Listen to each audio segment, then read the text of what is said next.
Chapter 11, The Growth Community. When I think back on why I'm so strong, I realize that I was born with mental toughness. I am reminded that both of my grandfathers served during World War II. My uncle Asa III served during the Vietnam War. When I was born, Martin Luther King had been assassinated for 5 years before. The wounds from slavery and discrimination were still very open. Despite it all, my childhood was normal, and as I entered the school system, I got to experience friendships and a community that expands beyond my biological family. If you haven't figured it out by now, growth is a process, and it is one that cannot be accomplished alone. While a fair amount of my growth was experienced in times of pain, other parts of my growth were accomplished with a clearly thought-out plan. When I think back on the last 50 years, my growth community is deep and wide. As my grandfather would say, the community, family, has love that runs from cheek to cheek and heart to heart. I want to pay homage to my community because I want you to understand my growth journey and how individually and collectively they have contributed to my enhancement. 1979. I've talked extensively about my family and close friends, but I have family that I met in elementary school, some of whom are still around today. My photographic memory has served me well over the years, and these people and events are forever etched in my memory. For example, Curtis, we attended kindergarten to high school together, basically because we grew up in the same neighborhood.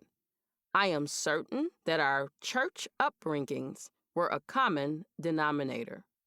It has been amazing to watch him grow into a man, husband, father, and now grandfather. I watched his love story unfold. In 1998, when I joined St. James Ministries, he was an active member of the radio choir. While he was quiet in elementary school, by the time we started Finger High School, he found his voice. I can recall one day, our high school choir went to sing at Chicago Vocational High School. This also happened to be the first time I experienced gang-related opposition while on the bus returning home. A person threw a bottle at our bus as we were pulling off from school. Nonetheless, Curtis's voice, I heard that day, laid the foundation for the voice that we still hear today. As we continued to grow, so did his voice, and I was even blessed to attend the taping of his first project. Curtis and his wife Delicia had their baby shower at my home in 2006. I didn't have any furniture in the living room, so it made for a perfect open party location. Curtis also sang at our wedding in 2012.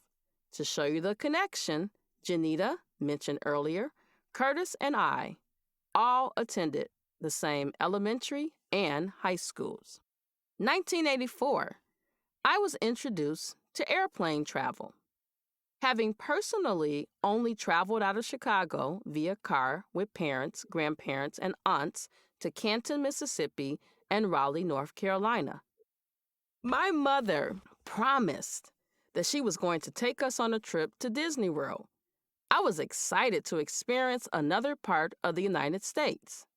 Mom said she was going to take us, and when she received her income tax money, we left. In my 50 years of life, as I mentioned earlier, I've been under the pastorship of two significant pastors. One was the pastor who baptized me, Reverend Lawrence Mosley Sr., when I was 13 years old. Pastor Mosley also gave the invocation at my 8th grade graduation in 1987. His motto was determined to live for Christ. Under his leadership, I learned more about how my talents will make room for me if I remain committed. 1986, the first year I met Paul. We both attended Early Involvement, which was designed to help us prepare for high school, and we learned how to type on a typewriter. 1987, my freshman year of high school was the year I was given responsibility for taking attendance for my gym instructor, Coach Brooks. We also shared the same birthday, which meant he understood me, outside of the fact that I had proven I was a leader. I also didn't really want to participate in gym class, especially swimming. Fun fact, I tried to learn how to swim in 2017, and all was going well until I had a muscle cramp while underwater. I love being in the water, as evidenced by the mini baths that I take each week. I can't wait until hubby has the bathroom remodeled. I am going to take a bath daily, more than a shower. Baths help me relax and experience a spa treatment at home.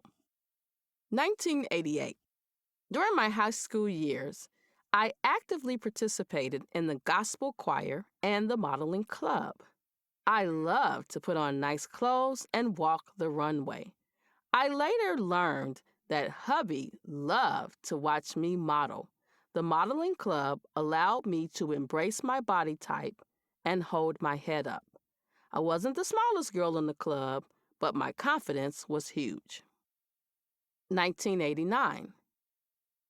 As part of the Baptist religion, I had an opportunity to participate in a cotillion, which is a ball celebration that young girls participate in, which symbolizes growth and development. I was escorted by Pastor Mosley's son, Lawrence Jr. The ball was memorable and consisted of reciting speeches. Larry and I also had the opportunity to sing. In a previous chapter, I mentioned that one of my aunts made my dress. Many people refer to me as bougie, and while that may be true, I am a girl from the south side of Chicago that had humble beginnings and was taught early in life the importance of being a classy lady and always carrying myself as one. As I walk on stage today, physically or virtually, I know that my earlier years prepared me to stand on stage, be humble, and deliver. I am not perfect, but I always show up as my best self. I am my own biggest critic, and I believe in providing an experience. One day soon, I am going to deliver a TED Talk message. The world needs to experience me. This is also the first year I started punching a time clock at McDonald's. 1991. So many emotions. The first time I experienced sexual intercourse was the first time I got pregnant. It was shortly after prom night that I had this experience. My prom was a blast, and I was fortunate to cover all my own expenses. I loved my teal dress from Madigan's, which closed the following year. My nails and makeup were done at Carson Peary Scott. I believe that when you work hard, you deserve to treat yourself. My grandmother Ruby is responsible for this perspective. As I mentioned earlier, she loved to shop. She is also responsible for my love of hot tea. 1993. Music has always been a very important part of my life. When I spent those 12 months at Coahoma College, I was part of the gospel choir. I believe in so many ways, music keeps me sane. Whenever life gets rough, there's a song in my heart that allows me to release the burdens I am carrying. As I write this memoir, I realize that I've been shedding weight, WEIGHT,